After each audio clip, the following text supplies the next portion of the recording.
times can be hard, especially at the moment. Everything's gone up in price. Gerade Essen gehen nicht mehr leisten. Das habe ich mir wirklich extrem eingeschränkt. कोई साथ नहीं होता, बच्चे होते हैं तो वो अपने में लगे रहते हैं। कोई साथ नहीं होता हमारे जीवन में, सिर्फ हम अकेले ही होते हैं। なんだろうな。でも言っちゃってるとこあるんですけど。I get so much per month, and it's hard, especially with bills. Everyone is sort of literally hanging by a rope right now. I think people are more compassionate because it's not just people on benefits that are in the queue at the food bank. It's sad to see that the kids are growing up struggling, sitting and reflecting in the evening and saying, oh no, I can't really afford that. It's a bit sad, really.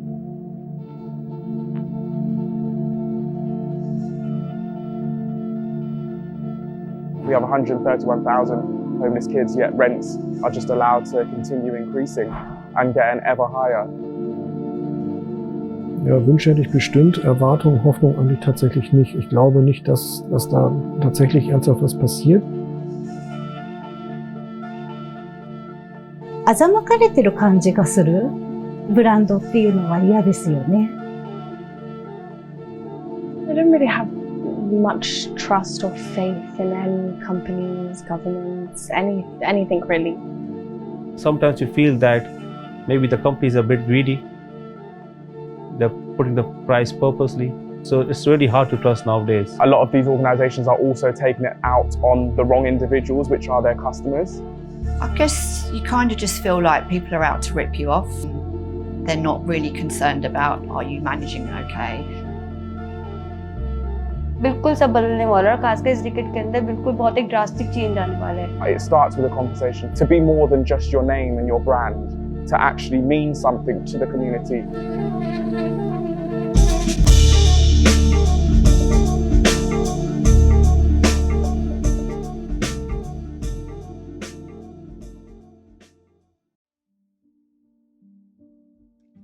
Our world is hurting. From the after effects of the pandemic to the reality of climate change, economic stagnation, rising inequality, and growing poverty, we seem to be lurching from crisis to crisis without respite. It just feels exhausting. Welcome to an age of uncertainty. I think these has been times of extreme uncertainty and volatility. Keep in mind, we come from multiple shocks that have affected the European economy. Of course, there was COVID, the pandemic, and it was not just a shock in terms of the physical shutting down of the economy. It really triggered a profound transformation of the way that we work and we live. We're now about 18 months into a cost of living crisis, which came straight off the back of lockdowns and the global pandemic. To me, a crisis is like a sudden thing that's happening most of the time, whereas it really has been happening for a very long time. Individual people having to go to food banks, not being able to afford school uniform, not being able to do the things that they used to be able to do, barely being able to pay their rent, barely being able to pay their bills. Of course, it's going to have not just physical impacts on people's lives, but also mentally. What our clients at Step Change are telling us is that they're facing a perfect storm at the moment, and that is that almost all of their household bills are going up, from their food, their mortgage or their rent to their energy bills. They've seen huge price increases across all of those costs. Right now, people everywhere are hurting too.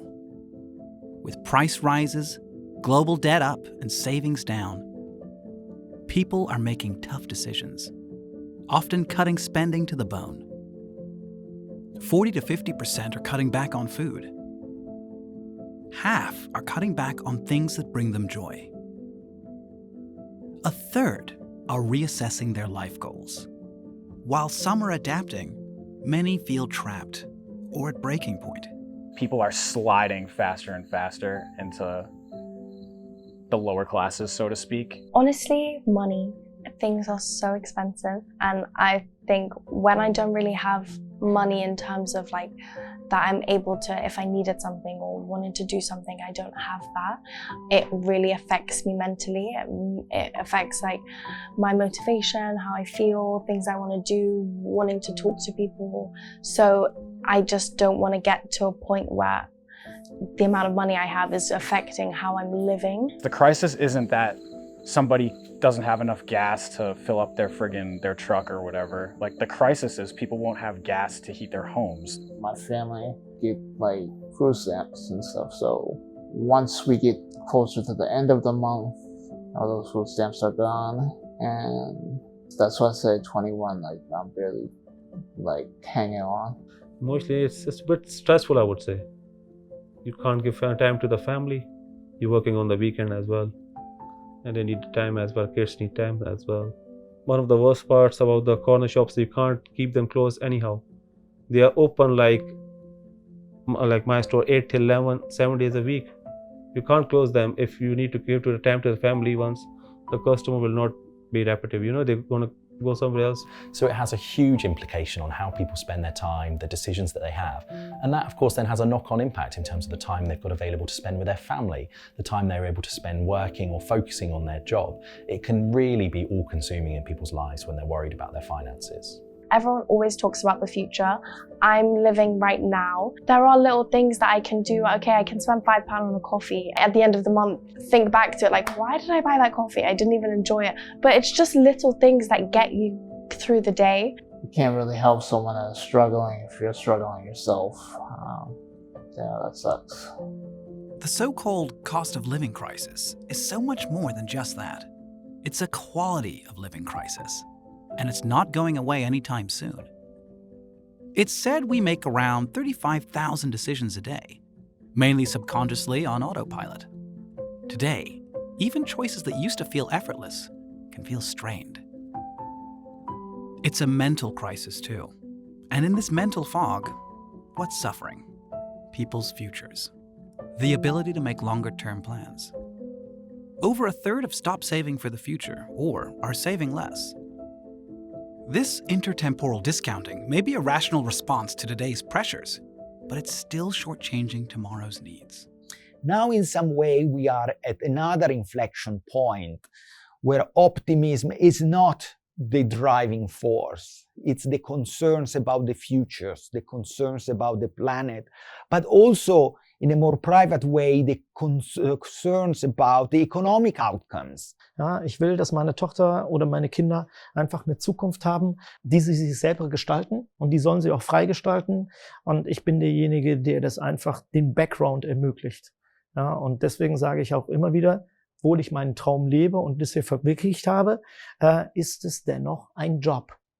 Ja, und, oder Mittel zum Zweck, sagen wir ganz klar. People are having to make sacrifices about where it is they're going, if they're going anywhere. As far as like education, like I said, I'd love to go back to school, but student loans, you know, the cost of going to school, you know, traveling to school, getting supplies for school, you know, buying the books necessary for like classes, just all those costs to me is not worth it, because, you know, at the end of the day, I have to pay rent, I have to pay cable, cell phone, gas. When they've got limited finances, it has a real impact on how they make decisions and how they live their life. Things can be much more difficult. People having to go around multiple supermarkets because they need to get some new laundry detergent, and they're shopping around to find the cheapest option that they possibly can. Not because they want to go shopping around, but ultimately, if they can't find it at a cheaper price, they won't be able to buy it. Also generell würde ich sagen, dass mir Erfahrungen und menschliche Beziehungen sehr viel mehr wert sind als materielle Gegenstände. Ich finde, das ist für mich etwas, was halt so ein Add-on ist. Wenn man alles andere schon hat, dann ist das schön zu haben. खासकर जो हमारे parents होते हैं उनकी mentality होती है, वो कहते हैं ना, सस्ता रोए बार बार, महंगा रोए एक बार, लेकिन उसके बाद करने के बाद भी क्या होता है, वो इम्प्लीमेंट नहीं होती है चीज. What people need right now is solidarity, not sympathy. Partners they can trust to help them make the right decisions. But in the current climate, it's hard to know where to turn and who to trust. Help can feel very thin on the ground. There's a lot of greed in the world. I just think unfortunately it's the way that our society is, and it just seems every year it just gets a bit worse. कुछ चीजों को बहुत grounded भी रख सकते हैं तो वहाँ रखा नहीं जा रहा है. बहुत एक fakeness है हर चीज में. It's literally worth less, but that makes it worth more, like where you spend it. In like a atmosphere where so many people are hurting for so many reasons, it's nice to spend money and not think that you're making things worse by giving it to the wrong people. Even with things getting bad, there's a lot of people that are doing really well and will continue doing really well. It's not that they don't deserve your money, but it's not fair for them to just blindly continue making, massive profits. It's like you got to hold them accountable in some way. Sometimes you feel that maybe the company is a bit greedy. They're putting the price purposely, just giving the pandemic as an excuse. So it's really hard to trust nowadays. If it was like 5-10% up, okay, that's all right. Some things 50%, 60% up. It's sometimes hard to trust the suppliers as well. 見えるだけではなくて、やっている企業というのは、やっぱりなかなか信頼できないし、好きになれない。それはあると思います。It's a paradox. For many, the silence of the brands can feel deafening. But when they do try, communications can often be met with mockery or cynicism. Just showing up isn't enough. It's how you show up that counts. And that's not a financial challenge. It's a relationship challenge. They are very quiet about it. You don't really hear about it other than like the big brands that are like, like BP and British Gas and how they're really negative. You don't really hear about the good things brands are doing because I don't think a lot of them are. Have they tried getting perhaps consumers that are struggling at the moment in different areas of the cost of living crisis, whether it be housing, whether it be financially, being able to afford food and goods, have they provided them with the opportunity to sit around the table and actually ask them what they think, what it is that they need, what it is that would most help them? As I say, I don't give the kids a lot of sugary snacks, but my oldest might tend to go and buy, sweets and things and so forth. And speaking amongst friends, we've found that some products can be quite harmful, contain like, food colorings and stuff that like cause cancer, so there's certainly things. I've downloaded an app, it's called Yucca, and it gives you like alternatives for anything from your products that you use, like facial, body care, down to food products. And I have changed so many things, even down to the moisturizer that I use. It's definitely made our, life a bit more healthier. I'm more conscious of things like that now. Das 9-Euro-Ticket war eine Aktion über 3 Monate, glaube ich, wo man für 9 Euro sich ein Ticket gekauft hat, was dann für einen ganzen Monat gültig war. Und damit konnte man mit allem, ohne dann jedes Mal extra noch was draufzahlen zu müssen, sodass auch Leute, die eben nicht so viel Geld zur Verfügung haben, theoretisch durch ganz Deutschland irgendwie hätten reisen können, da irgendwelche Verwandten, Freunde besuchen, sich irgendwas angucken mal. Einfach wohin fahren, wo man noch nie vorher war vielleicht, das einfach so als Möglichkeit zu eröffnen und kann man vielleicht noch größer machen, einfach die Gesellschaft mehr so zu vereinen, dass man mehr Eindrücke von überall bekommt, das sich anzunähern. In some way we have noticed that people have become more attentive in terms of the relations they have with existing brands. Psychologically, there has been a very large demand to have a more empathic connection with the brand, to really be in these difficult times. These have been perceived as difficult times, challenging times, and the best partnership have come out of the companies that were able to tap into that emotional space where the consumers currently are. It's not just about business. You make a relationship, just about like a relationship or like a family relationship, yeah. Even they understand our problem, but even if like we are 5% our prices are high, they still love to come to us because I think it's about that relationship. That's why they love to come to us, yeah. Brands are often treading on eggshells. Getting it right can be difficult. But in a permacrisis, the rules are different. And relationships count more than ever. Some are showing the way towards a more equitable future, from understanding to working together, from silence to support, empathy to coaching.